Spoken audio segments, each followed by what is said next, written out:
달빛 아래 사연 한수 채널 구독자 여러분, 오늘도 시청해주셔서 감사합니다. 행복하고 즐거운 시간 되시길 바라며 오늘의 사연 시작하겠습니다.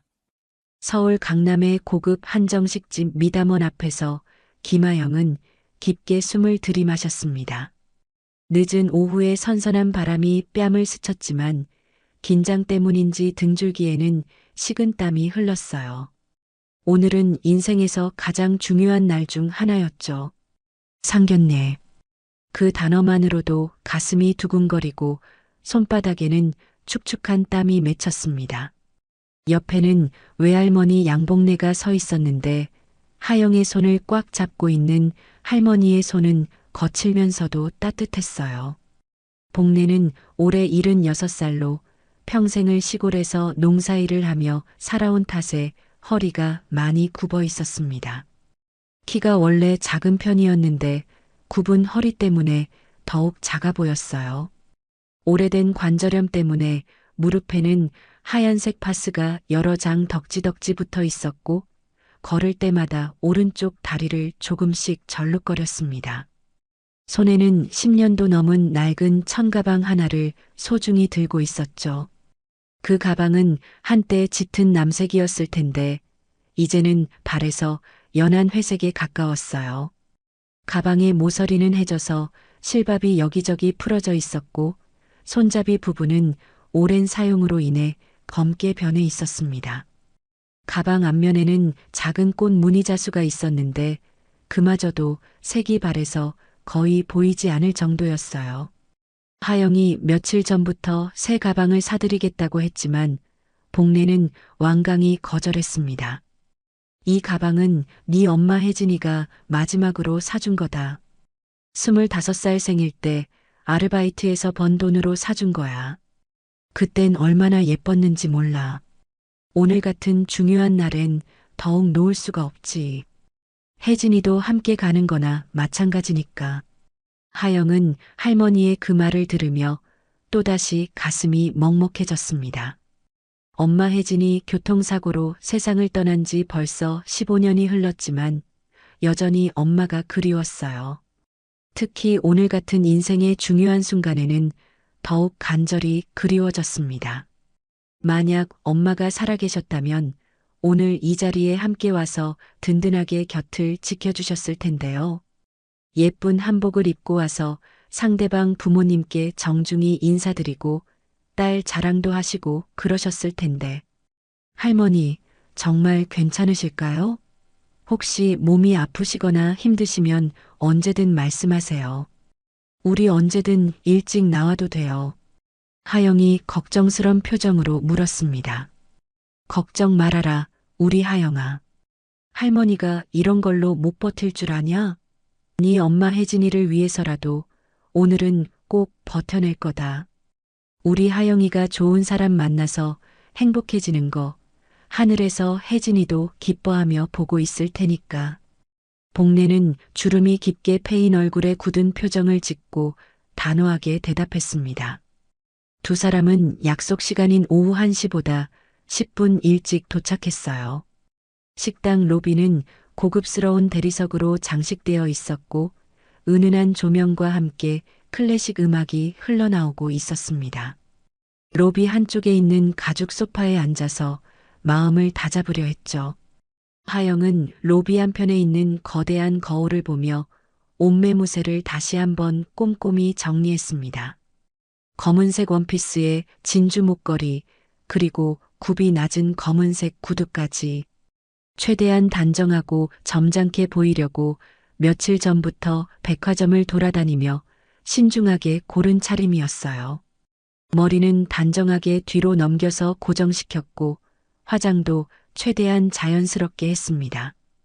거울 속의 자신을 보며 하영은 속으로 간절히 다짐했습니다. 오늘만큼은 절대 실수하지 말자. 할머니께도 부끄럽지 않게 하늘에 계신 엄마에게도 자랑스러운 딸이 되자.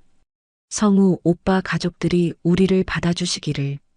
그때 식당의 무거운 회전문이 천천히 돌아가며 한 여성이 당당하게 들어왔습니다. 바로 예비 시어머니 최경숙이었어요. 경숙은 수백만 원은 좋게 될 것 같은 에르메스 버킨백을 팔에 우아하게 걸고 있었습니다. 화려한 분홍색 한복을 입고 있었는데 비단 원단의 금실로 정교하게 수놓은 모란과 나비 문양이 조명 아래서 찬란하게 번쩍거렸어요. 목에는 손가락 굵기만 한 순금 목걸이가 무겁게 걸려 있었고 손목에는 다이아몬드가 촘촘히 박힌 테니스 팔찌가 움직일 때마다 영롱하게 반짝거렸습니다. 귀에는 진주 귀걸이를, 손가락에는 커다란 다이아 반지까지 착용하고 있었죠. 머리는 미용실에서 정성스럽게 올린 듯 단 하나의 머리카락도 흐트러짐이 없었어요.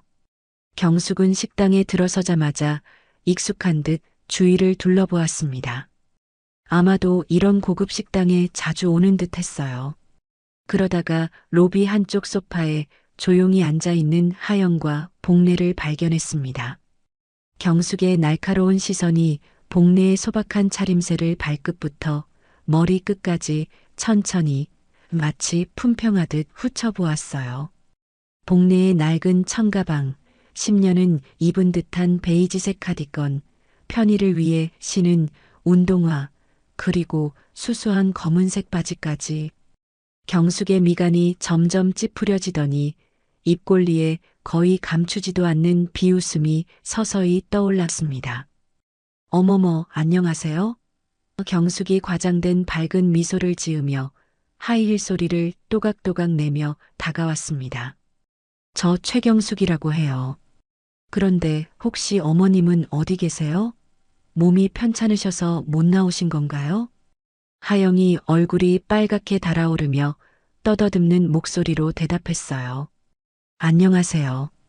저희 어머니는 제가 어릴 때 돌아가셨어요. 그래서 외할머니께서 대신 와주셨습니다. 그 순간 경숙의 표정이 마치 가면을 벗듯 확연히 바뀌었습니다. 가짜 미소는 사라지고 눈빛이 차갑게 변했어요.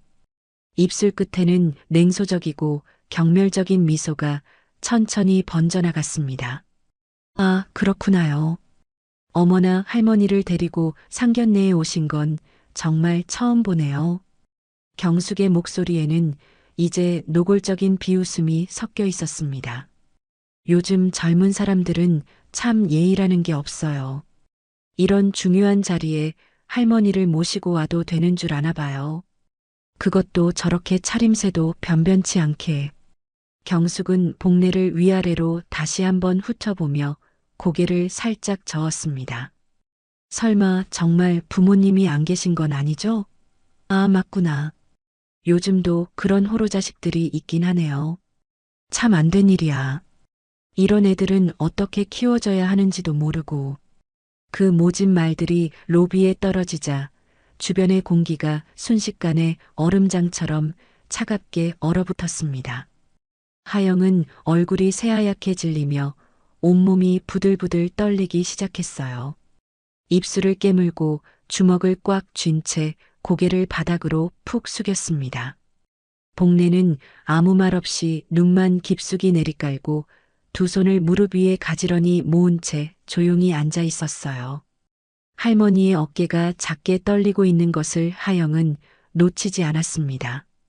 잠시 후 성우가 급한 듯 뛰어들어왔습니다. 어머니 곁으로 다가가서는 상황을 대충 파악했는지 난처한 표정을 지었지만 어머니를 말리거나 사과하려는 기미는 전혀 보이지 않았어요. 그저 굳은 표정으로 입술만 꾹 다물고 서 있을 뿐이었습니다. 죄송합니다. 하영이 목이 메어 거의 들리지 않을 정도로 가늘고 떨리는 목소리로 간신히 사과했습니다. 경숙은 손을 과장되게 휘휘 흔들며 거짓된 관대함을 과시했어요. 아이고, 괜찮아요, 괜찮아요. 뭘 그런 걸로 그래요. 다 이해해요. 요즘 세상이 얼마나 각박한데요. 혼자 사는 사람들이 얼마나 많아요. 그래도 이렇게 할머니라도 계시니까 그나마 다행이네요. 완전히 혼자는 아니잖아요. 하지만 그 말투에는 전혀 진정한 이해나 동정이 담겨 있지 않았습니다.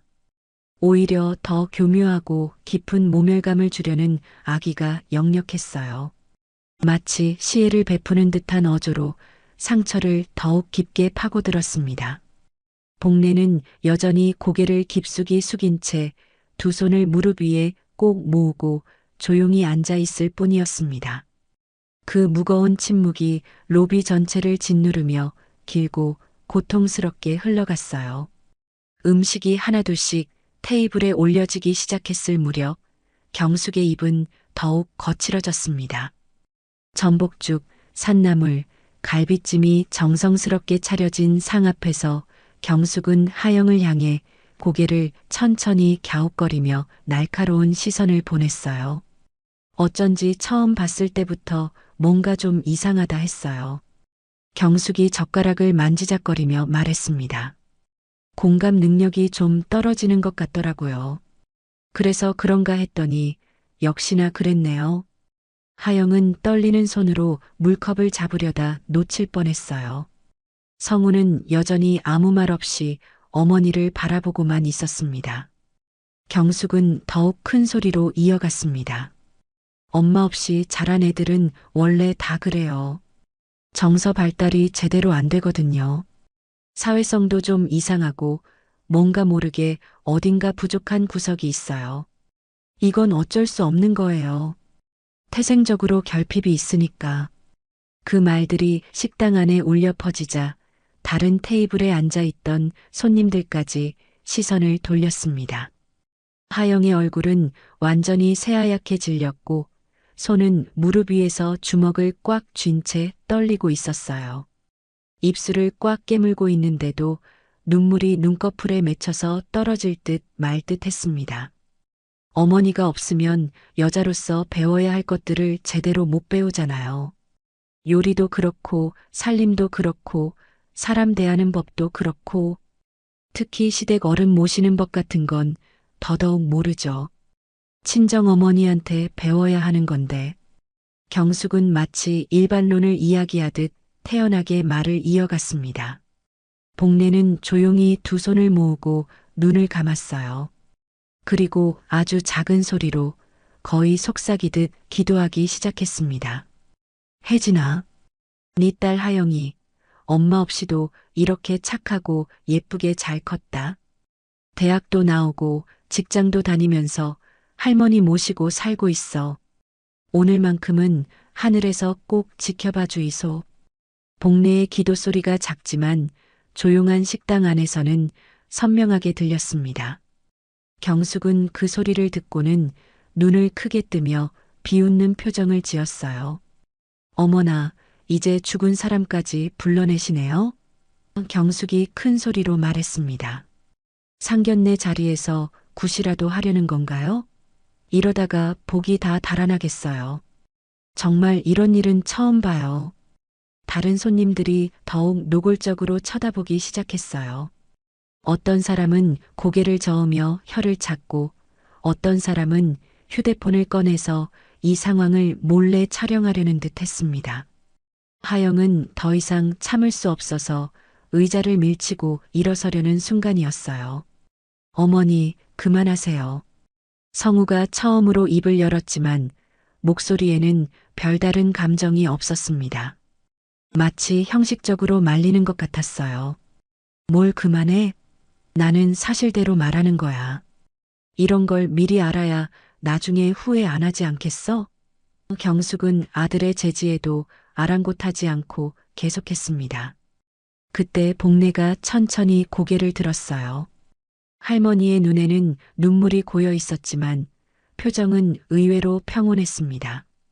제가 죽어서도 우리 하영이 지켜보고 싶습니다.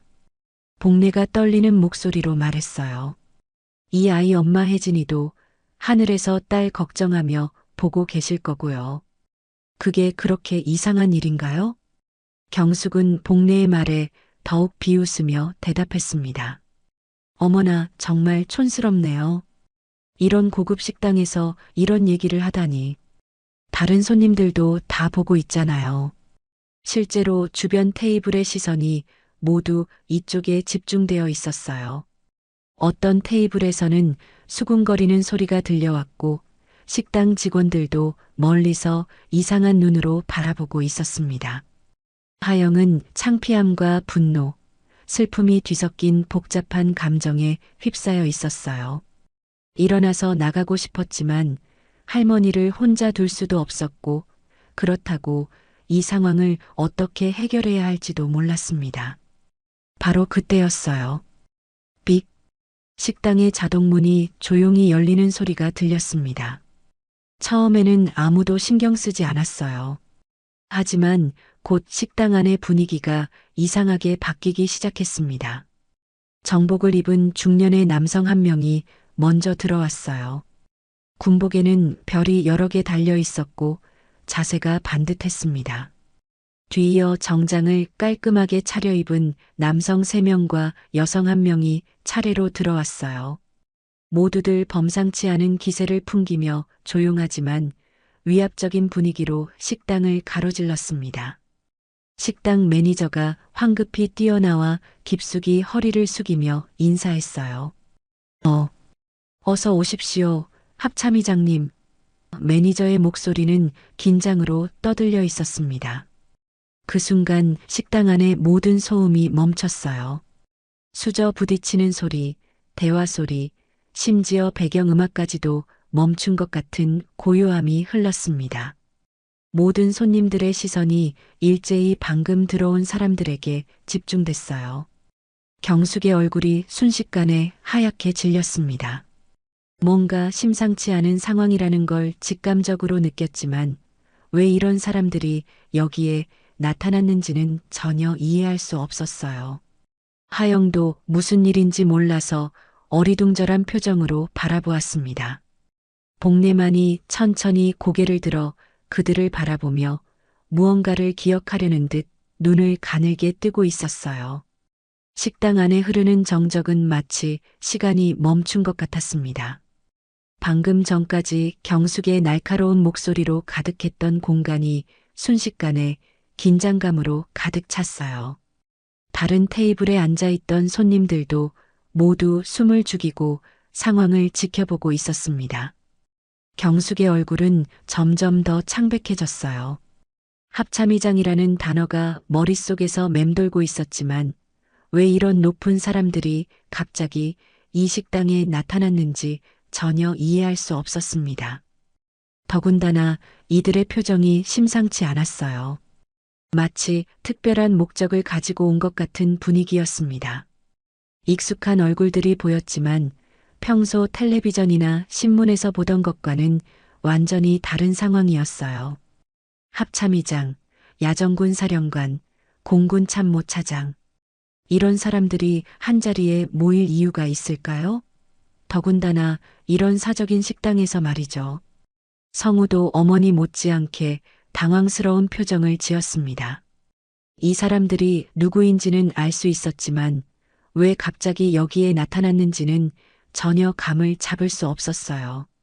그 중에서도 선두에 서 있던 윤재현 대장이 천천히 걸어와서 복례 앞에 조용히 무릎을 꿇었습니다.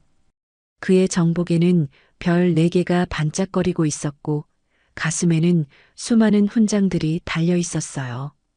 이런 높은 지위의 사람이 고개를 숙이는 모습에 식당 안의 모든 사람들이 충격을 받았습니다. 김복래 여사님, 윤재현의 목소리는 낮고 진중했습니다. 그날 화천 계곡에서 만약 당신이 아니었다면 저는 오늘 이 자리에 없었을 겁니다. 복래는 두 손으로 입을 막으며 몸을 떨었어요. 50년 전의 기억이 갑자기 되살아나고 있었습니다. 그때 그 어린 중대장님이 가슴에 총상을 입고 피를 흘리며 쓰러져 계셨는데 복래의 목소리도 떨리고 있었어요. 하지만 아직 숨이 붙어 계셔서 제가 업고 병원까지. 윤재현이 고개를 깊이 숙였습니다. 맞습니다. 그때 제가 22살이었어요. 적의 기습 공격을 받고 부상당했을 때 여사님이 목숨을 걸고 저를 구해주셨습니다. 그 순간 윤지훈 야정군 사령관이 한 걸음 앞으로 나서며 정중히 고개를 숙였어요. 여사님, 그 사람이 바로 제 형입니다. 그날 이후 우리 가족 모두가 여사님의 은혜를 잊지 않고 살아왔습니다. 윤하늘 중장도 뒤를 이어 인사했습니다. 저는 윤지훈의 동생 윤하늘입니다. 형님을 살려주신 그 은혜를 우리 가족 전체가 평생 기억하고 있습니다. 윤세린 준장이 말을 이었어요. 그리고 오늘 그 은혜를 제대로 갚고자 모두 함께 왔습니다. 하영은 이 모든 상황을 믿을 수가 없었어요. 할머니가 군인을 구해줬다는 이야기는 어렴풋이 들어본 적이 있었지만 그것이 이렇게 대단한 사람이었다니. 그리고 그 사람의 가족들이 모두 이렇게 높은 지위에 올라 있었다니. 경숙은 이제 완전히 얼어붙은 상태였어요. 손을 떠는 채 겨우 입을 열었습니다. 이분들이 왜 여기에? 어떻게? 목소리가 떨려서 제대로 말이 나오지 않았어요. 성우가 짧게 대답했습니다. 어머니, 이분들은 할머니가 목숨을 구해준 우리 가족분들입니다. 그 말을 들은 경숙의 얼굴에서 마지막 핏기마저 사라졌어요.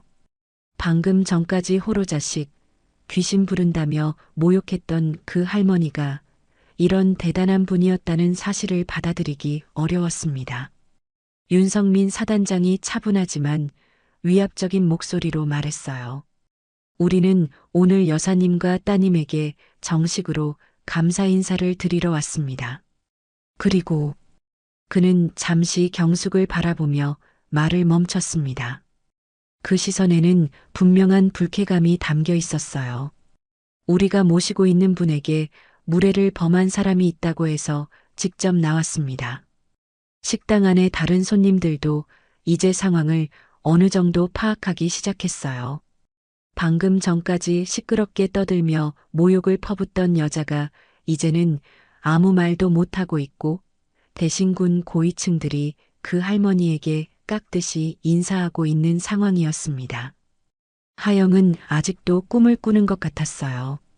할머니를 그렇게 무시하고 자신을 호로자식이라고 부르던 그 사람이 이제는 말 한마디 못하고 떨고 있고 대신 이렇게 대단한 분들이 할머니께 고개를 숙이고 있다니.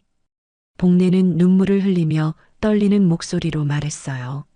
아이고, 그때 그 어린 군인이 이렇게 훌륭하게 커서 그리고 이런 좋은 가족들을 두고 계셨구먼. 윤재현이 정중히 대답했습니다. 여사님 덕분입니다. 여사님이 아니었다면 저도 우리 가족도 지금 여기 없었을 겁니다. 그 순간 식당 안의 권력 구조가 완전히 뒤바뀌었어요. 방금 전까지 거만하게 굴며 모든 것을 주도하던 경숙이 이제는 완전히 위축되어 있고 대신 조용히 앉아있던 복례가 모든 사람들의 존경을 받고 있는 상황이 되었습니다. 경숙은 이제 어떻게 해야 할지 전혀 몰라서 그저 바들바들 떨기만 하고 있었어요. 윤지훈 대장이 천천히 경숙을 바라보며 입을 열었습니다. 그의 목소리는 낮고 차분했지만 그 안에 담긴 위압감은 식당 전체를 압도했어요. 호로 자식이라고 하셨죠? 그 한마디가 떨어지자 경숙의 얼굴에서 마지막 핏기마저 완전히 사라졌습니다. 귀신을 부른다고도 하셨고요. 경숙은 입술을 바들바들 떨며 아무 말도 할 수 없었어요. 방금 전까지 그렇게 거만하고 당당하던 모습은 온데간데 없이 사라지고 이제는 완전히 위축된 모습이었습니다. 손은 테이블 위에서 떨리고 있었고 시선은 바닥만 향하고 있었어요. 윤하늘 중장이 하영을 향해 정중히 고개를 숙였습니다. 정말 죄송합니다, 하영 씨. 우리 집안 사람이 이렇게나 무례하게 굴 줄은 정말 몰랐습니다. 하영은 이 상황이 아직도 현실인지 믿어지지 않았어요.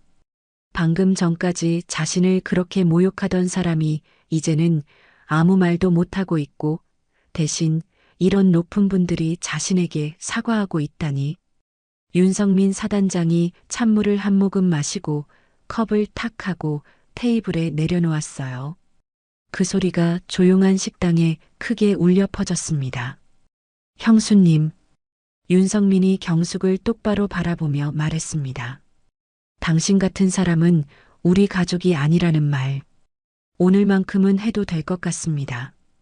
그 말을 들은 성우의 얼굴도 완전히 굳어졌어요. 평소에 어머니의 성격을 알고는 있었지만 오늘처럼 심하게 굴 줄은 몰랐습니다.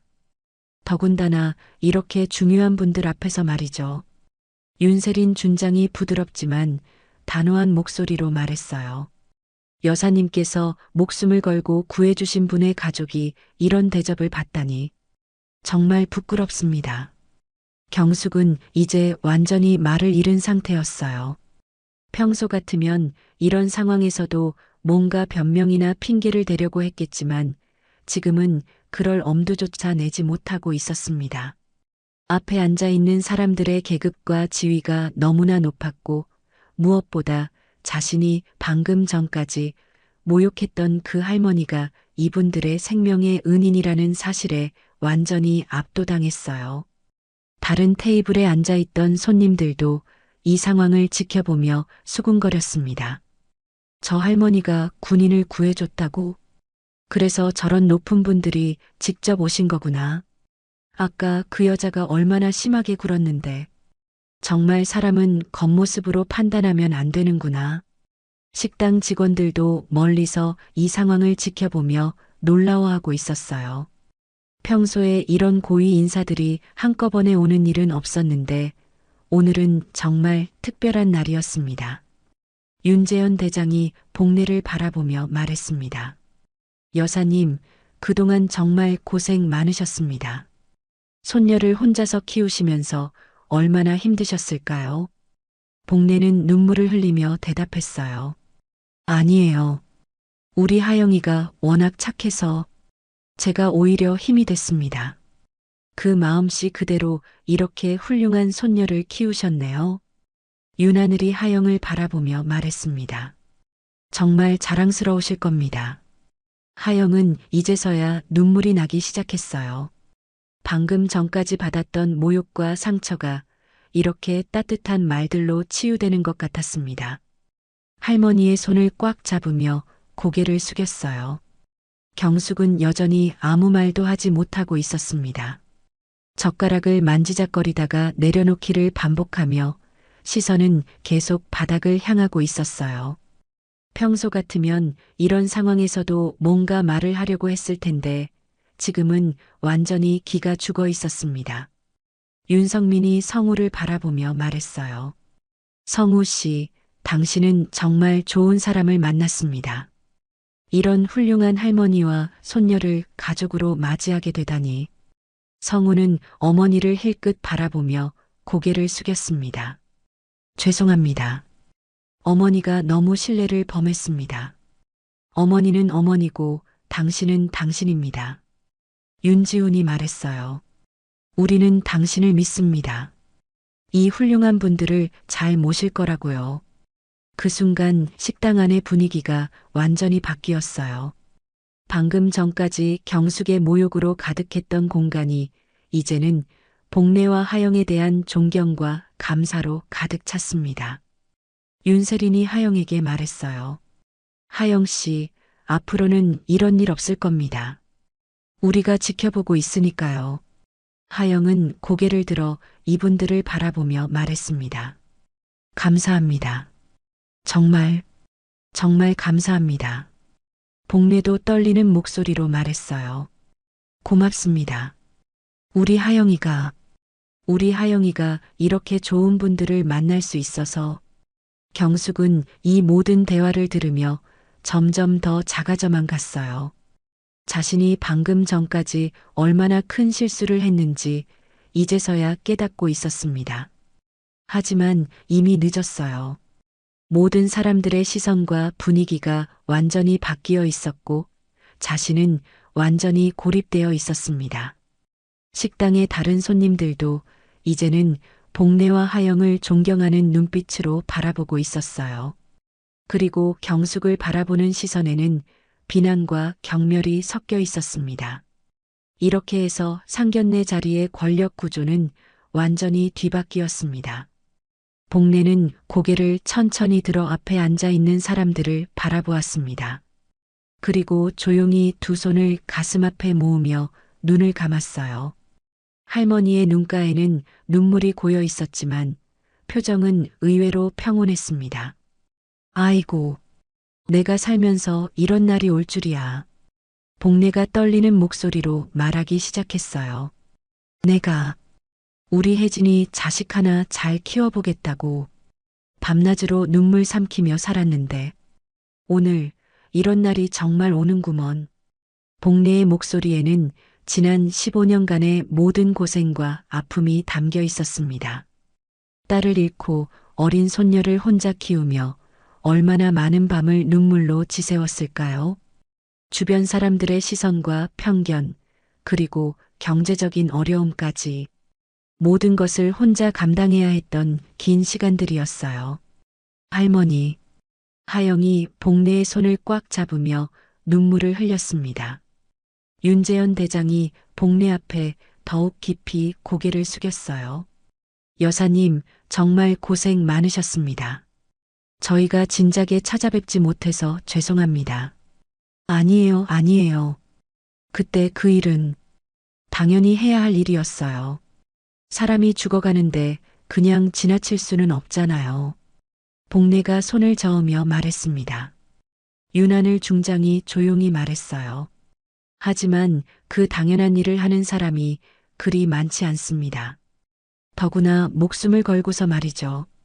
윤지훈 야정군 사령관이 복례를 바라보며 말했습니다. 여사님께서 형을 구해주지 않으셨다면 우리 가족은 존재하지도 않았을 겁니다. 저도 제 아이들도 모든 것이 여사님 덕분입니다. 복례는 더 이상 참을 수 없어서 손으로 얼굴을 가리며 울기 시작했어요.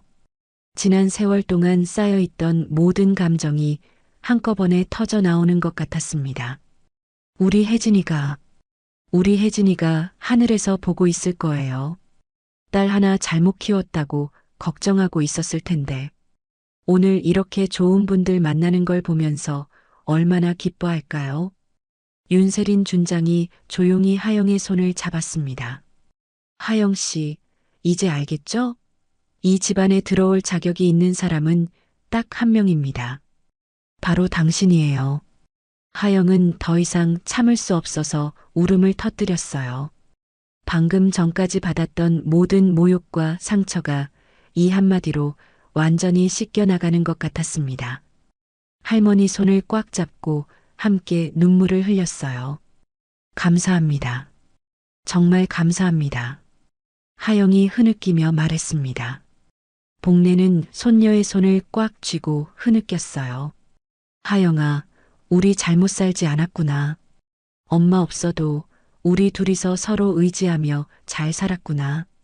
그때까지 아무 말 없이 지켜보고 있던 윤성민 사단장이 경숙을 바라보며 말했어요. 지금 이 순간이 얼마나 소중한지 아십니까? 진정한 가족의 의미가 무엇인지 보이시나요? 경숙은 여전히 고개를 들지 못하고 있었어요. 젓가락을 만지작거리다가 내려놓기를 반복하며 입술만 바들바들 떨고 있었습니다.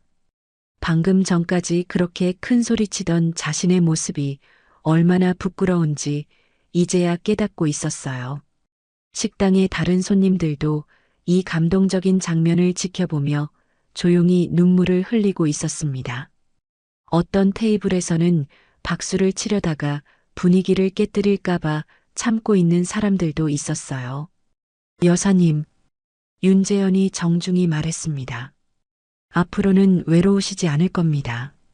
저희가 항상 곁에 있겠습니다. 그리고 하영 씨도 마찬가지입니다. 윤하늘이 덧붙였어요. 이제는 우리가 진짜 가족이니까요. 복례가 눈물을 닦으며 말했어요. 고맙습니다. 정말 이런 날이 올 줄 꿈에도 몰랐어요. 성우도 이 광경을 보며 깊이 감동받았습니다. 어머니의 행동이 얼마나 잘못된 것인지 더욱 절실하게 깨달았어요. 할머니 하영아. 성우가 진심 어린 목소리로 말했습니다. 정말 미안해. 앞으로는 내가 잘할게. 우리가 진짜 가족이 되자. 그 말을 들은 하영이 성우를 바라보며 고개를 끄덕였어요. 오빠도 힘들었을 거예요. 이해해요. 윤지훈이 모든 사람을 둘러보며 말했습니다. 오늘 이 만남이 우연이 아니라고 생각합니다. 하늘에서 정말 지켜보고 계시는 것 같아요. 복례가 고개를 끄덕이며 말했어요. 맞아요.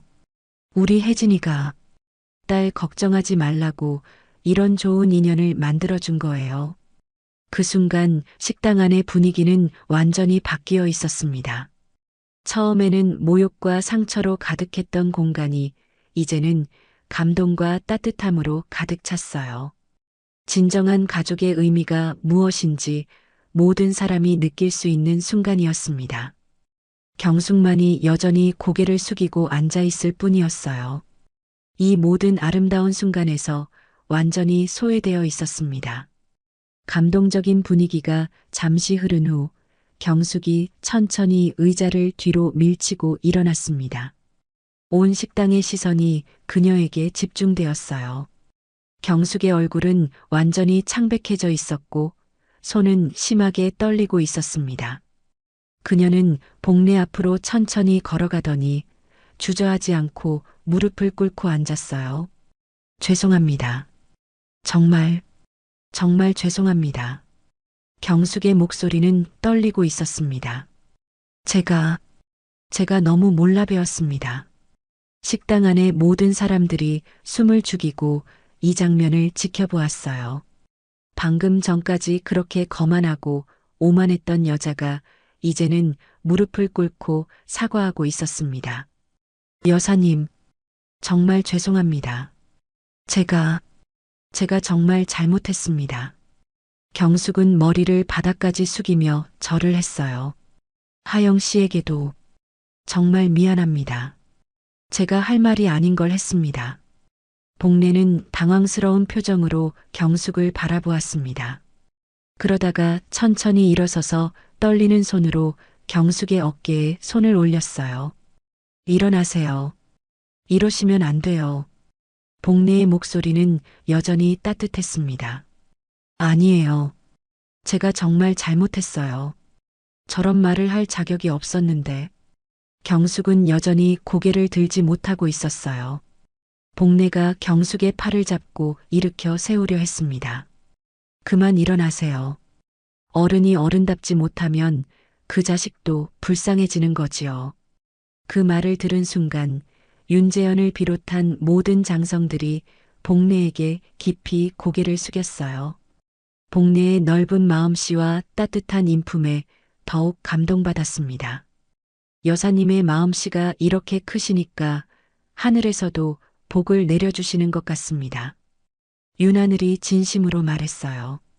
경숙은 복례의 도움으로 겨우 일어섰지만 여전히 고개를 들지 못하고 바닥만 바라보고 있었어요. 눈에는 후회와 부끄러움의 눈물이 고여 있었습니다. 앞으로는 이런 일 없을 거예요.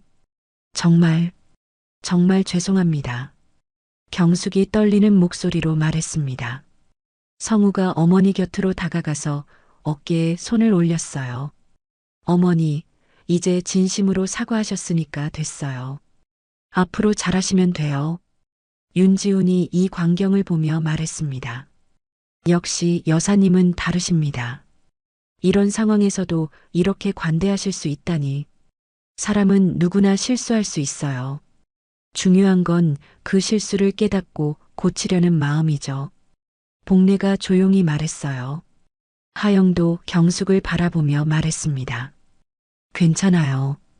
이제 우리 모두 새로 시작하면 돼요. 경숙은 하영의 그 말을 듣고 더욱 눈물을 흘렸어요. 자신이 그렇게 모욕했던 사람이 이렇게 너그럽게 용서해준다는 것이 더욱 부끄러웠습니다. 윤성민이 이 장면을 보며 말했어요. 이것이 진정한 교육이군요. 원망하지 않고 용서하는 마음을 보여주시니 복수보다는 용서가 더 큰 힘을 가지고 있다고 생각해요. 복례가 대답했습니다. 식당의 다른 손님들도 이 광경을 보며 깊이 감동받고 있었어요. 어떤 사람은 조용히 박수를 쳤고 어떤 사람은 눈물을 흘리며 지켜보고 있었습니다. 윤세린이 복례를 바라보며 말했습니다. 여사님께서 이렇게 큰 마음을 보여주시니 저희도 배우는 게 많습니다. 나이 들어서 배울 게 뭐 있겠어요. 그냥 사람은 사람답게 살아야 한다는 거, 그것만 알면 되는 거 아닌가요? 복례가 웃으며 말했어요. 경숙은 이제 조금씩 고개를 들기 시작했습니다. 아직도 얼굴에는 부끄러움이 가득했지만 복례와 하영의 너그러운 마음 덕분에 조금씩 마음이 편해지고 있었어요. 정말 감사합니다. 앞으로는 정말 잘하겠습니다. 경숙이 진심으로 말했습니다. 윤재현이 모든 사람을 둘러보며 말했어요. 오늘 이 자리에서 우리는 정말 소중한 걸 배웠습니다. 진정한 품격이 무엇인지, 진정한 용서가 무엇인지 말이죠. 복례가 경숙의 손을 잡으며 말했습니다. 이제 우리 모두 가족이에요. 서로 이해하고 도우며 살아가면 돼요. 그 말을 들은 모든 사람들이 고개를 끄덕였어요. 특히 성우는 어머니와 하영, 그리고 할머니를 번갈아 보며 안도의 표정을 지었습니다. 정말 다행이에요. 이제 우리가 진짜 가족이 될 수 있을 것 같아요. 성우가 말했습니다. 하영도 경숙을 바라보며 미소를 지었어요. 앞으로 잘 지내요. 저도 열심히 배우면서 살겠어요. 이렇게 해서 험악했던 상견례 분위기는 완전히 바뀌었습니다. 모욕과 상처로 시작된 만남이 용서와 화해로 끝나게 되었어요. 그리고 이 모든 변화의 중심에는 복례의 따뜻한 마음이 있었습니다. 식당 안의 분위기도 이제 완전히 따뜻해졌어요.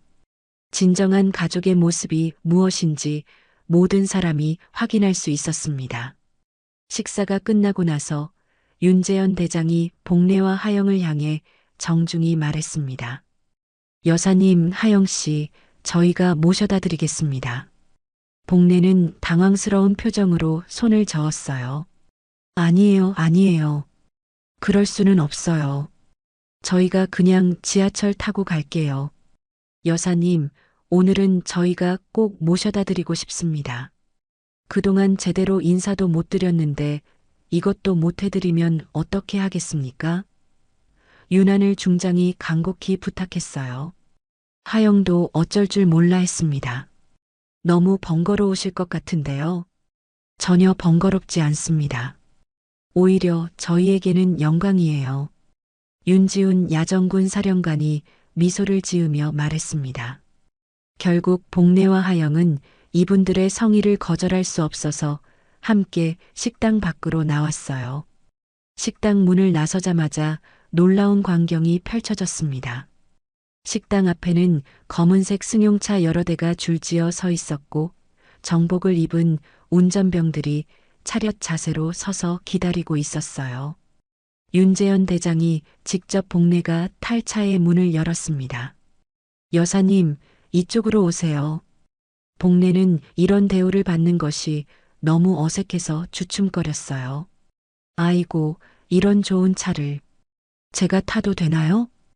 당연히 타셔야죠. 모셔야 할 분은 따로 있습니다. 윤재현이 정중히 말했습니다. 그때 식당에서 나온 다른 손님들과 지나가던 사람들이 이 광경을 보고 멈춰 서기 시작했어요. 이렇게 높은 분들이 한 할머니를 극진히 모시는 모습이 너무 인상적이었기 때문입니다. 윤하늘이 하영의 팔을 부드럽게 잡으며 말했어요. 하영 씨도 이쪽으로 오세요. 오늘은 저희가 모시는 날이에요. 하영은 감동으로 눈물이 날 것 같았어요. 감사합니다. 정말 감사합니다. 복례가 차에 타기 전에 주변을 둘러보았습니다. 식당 직원들이 모두 나와서 인사를 하고 있었고 발레 파킹 담당 직원들도 줄지어 서서 예의를 표하고 있었어요. 여사님, 정말 존경합니다. 식당 매니저가 깊이 인사하며 말했습니다. 아니에요. 제가 뭘 했다고. 복례가 손을 저었지만 이미 많은 사람들이 이 할머니에 대해 깊은 존경심을 갖게 되었어요.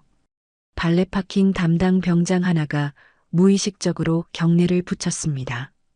복례 여사님, 진심으로 존경합니다. 그 모습을 보고 다른 직원들도 하나둘씩 고개를 숙여 인사했어요. 지나가던 시민들도 이 광경을 보고 뭔가 대단한 일이 벌어지고 있다는 것을 직감했습니다. 저분이 누구신지 모르지만 정말 대단한 분이신 것 같아. 한 시민이 다른 사람에게 속삭였어요. 그러게. 저런 높은 분들이 저렇게 모시는 걸 보니 윤성민 사단장이 복례에게 말했습니다. 여사님, 이제 편히 앉으세요. 안전하게 모셔다 드리겠습니다. 복례가 차에 앉으면서 창문을 내려 말했어요. 정말 고맙습니다. 이런 대접을 받을 자격이 있는지 모르겠어요. 자격이 충분히 있으시죠? 오히려 저희가 부족합니다. 윤세린 준장이 대답했습니다. 하영도 차에 타면서 창문을 열고 인사했어요. 오늘 정말 감사했습니다. 그때 성우와 경숙도 식당에서 나왔습니다. 경숙은 여전히 고개를 숙이고 있었고 성우는 미안한 표정으로 다가왔어요. 할머니 하영아, 정말 미안해. 앞으로는 이런 일 절대 없을 거야. 성우가 진심으로 사과했습니다. 경숙도 차 창가로 다가와서 말했어요. 여사님, 하영 씨, 정말 죄송했습니다. 앞으로는 정말 잘하겠습니다. 복례가 경숙의 손을 잡으며 말했어요. 괜찮아요. 이제 우리 가족이잖아요. 서로 이해하고 지내면 돼요. 주변 사람들이 이 화해의 장면을 보고 박수를 치기 시작했어요. 처음에는 몇 명이었지만 점점 더 많은 사람들이 박수에 동참했습니다. 짝짝짝짝. 식당 앞이 박수 소리로 가득 찼어요. 복례는 창밖으로 손을 흔들며 인사했고 하영도 감동으로 눈물을 흘리며 고개를 숙여 인사했습니다. 윤재현이 운전병에게 지시했습니다. 천천히 안전하게 모셔다 드려. 네, 알겠습니다. 운전병이 힘차게 대답했어요. 차량 행렬이 천천히 움직이기 시작했습니다. 복례와 하영이 탄 차가 맨 앞에서 이끌고 나머지 장성들의 차가 뒤를 따랐어요. 마치 국빈을 모시는 것 같은 격식 있는 모습이었습니다. 지나가던 사람들이 이 행렬을 보고 궁금해했어요. 저게 뭐야? 무슨 일이야? 아까 그 할머니가 군인을 구해준 은인이래. 그래서 저렇게 모시고 가는 거구나. 차 안에서 복례는 창밖을 바라보며 말했어요. 하영아, 꿈 같다. 정말 꿈 같아. 저도요, 할머니. 오늘은 정말 잊을 수 없는 날이에요. 하영이 할머니의 손을 꽉 잡으며 말했습니다.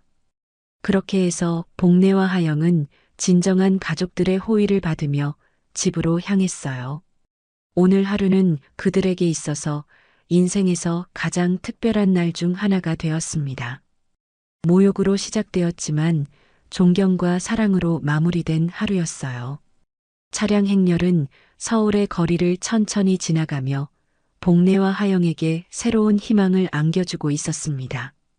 그날 밤 하영은 조용히 집안의 작은 거실에 있는 영정 앞에 무릎을 꿇고 앉았습니다.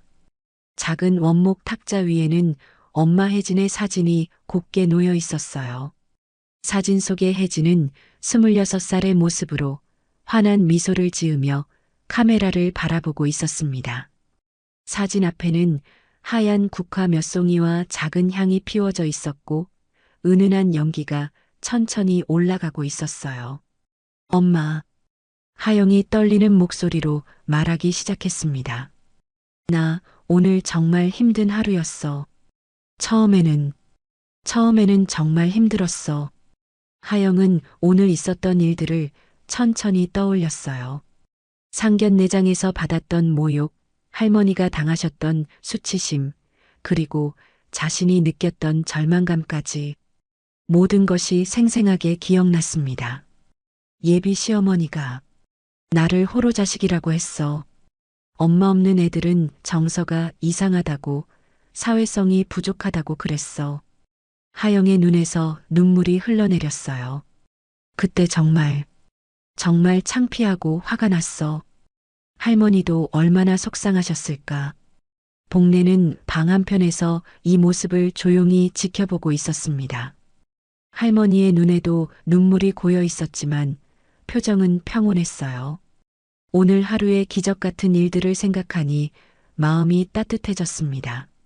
하지만 엄마, 정말 신기한 일이 일어났어. 하영이 계속 말했어요. 갑자기 군 장성분들이 나타나신 거야.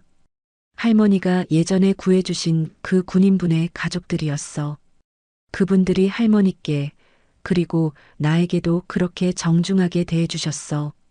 하영은 윤재현 대장이 할머니 앞에 무릎 꿇던 모습, 윤하늘 중장이 자신에게 사과하던 모습, 그리고 모든 장성들이 할머니를 모시던 모습을 차례로 떠올렸어요. 엄마가 살아계셨다면, 오늘 이 자리에 함께 계셨다면 얼마나 좋았을까. 하영이 사진을 바라보며 말했습니다. 하지만 엄마도 하늘에서 다 보고 계셨죠? 할머니랑 나를 지켜보고 계셨죠? 복례가 천천히 하영 곁으로 다가와서 옆에 앉았어요. 할머니도 혜진의 영정을 바라보며 두 손을 모았습니다. 혜진아, 복례가 조용히 말하기 시작했어요. 네 딸 하영이 정말 잘 컸다. 대학도 졸업하고 좋은 회사에 다니면서도 할머니를 잘 모시고 있어. 그리고 오늘은 정말 좋은 사람들을 만났다. 할머니의 목소리는 감사함으로 가득 차 있었어요. 지난 15년 동안의 모든 고생이 오늘 하루로 보상받는 것 같았습니다. 네가 걱정했던 그 일들, 이제 다 괜찮아졌다.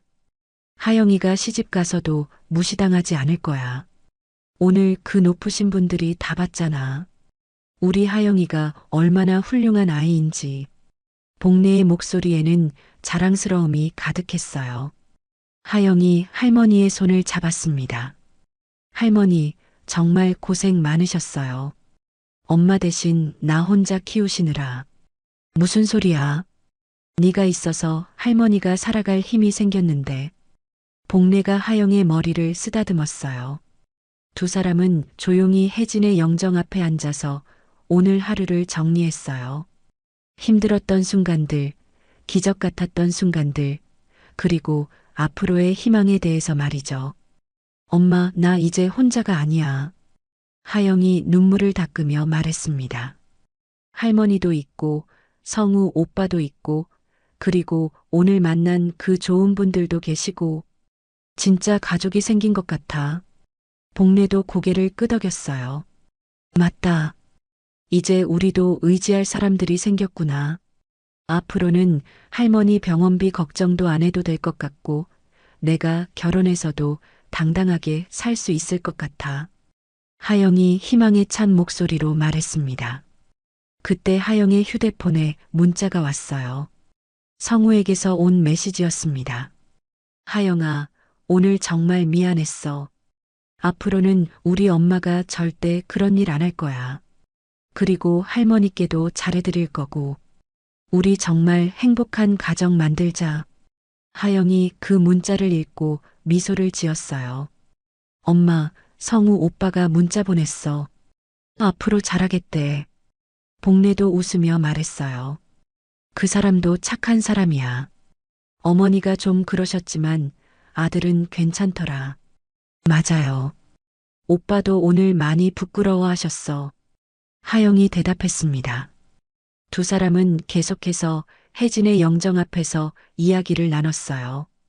과거의 아픈 기억들, 현재의 감사함, 그리고 미래의 희망에 대해서 말이죠. 혜진아, 이제 됐다. 네 딸도 할머니도 이제 진짜 행복할 수 있을 것 같다. 복례가 영정을 바라보며 조용히 말했어요. 그래, 엄마. 우리 이제 정말 괜찮아. 하영도 사진 속 엄마를 바라보며 말했습니다. 향 연기가 천천히 올라가며 방 안을 은은하게 감쌌어요. 마치 하늘에 계신 혜진이 딸과 어머니를 축복해주는 것 같았습니다. 복례는 방 한켠에서 조용히 눈을 감고 웃었어요. 그래, 이제 됐다. 우리 혜진이도 오늘은 하늘에서 환하게 웃고 있었을 거다. 그렇게 해서 이 특별한 하루는 따뜻한 감사와 희망 속에서 마무리되었습니다. 상견례장에서 받았던 상처는 더 큰 축복으로 변해 있었고, 복례와 하영에게는 새로운 인생이 시작되고 있었어요.